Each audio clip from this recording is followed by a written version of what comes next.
में से तो नहीं है कोई, कभी बुरा मान जाओ, क्योंकि मैं हूं मुंह फट बोलने वाला आदमी। हो सकता है तुम में से किसी को बुरा लग जाए, पर मेरे भाई काम ही ऐसे है ना, बताओ, इनके काम ही ऐसे हैं। मुझे बीजेपी से प्रॉब्लम नहीं है, मुझे बीजेपी के नमूनों से प्रॉब्लम है।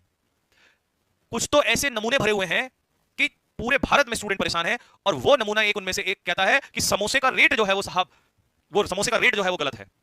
मैं तो कह रहा हूं चटनी का रेट भी साथ में लगवा लेता, क्योंकि कुछ जगह पर मैंने देखा ढाबों में चटनी अलग से देते हैं, तो उस चटनी पे भी जिक्र हो जाना चाहिए था।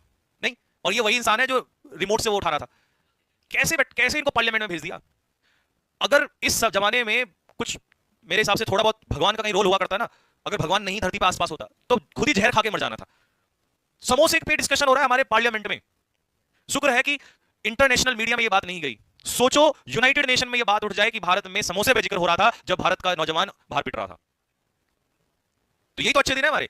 ऐसे ऐसे नमूने हैं भाई इस, और इधर भी है, कांग्रेस में भी, क्योंकि कुछ बीजेपी वाले भी तो होंगे, कांग्रेस में भी हैं, उनकी भी बताऊंगा। आलू आलू का सोना बन सकता है तो फिर मेरे भाई इससे ज्यादा और क्या ही कहूंगा। ठीक है, इन नमूनों की सुनो भाई साहब, ये रिक्वेस्ट है मेरी, ये वीडियो काट के उन तक पहुंचाई जाए कि हम तुम्हारे साथ हैं सांसद जी, लेकिन समोसे के साथ चटनी पे भी जिक्र होना चाहिए, इस पर भी विचार होना चाहिए, क्योंकि कुछ दुकानों पर, कुछ रेस्टोरेंट पे समोसे के साथ चटनी नहीं दी जाती है।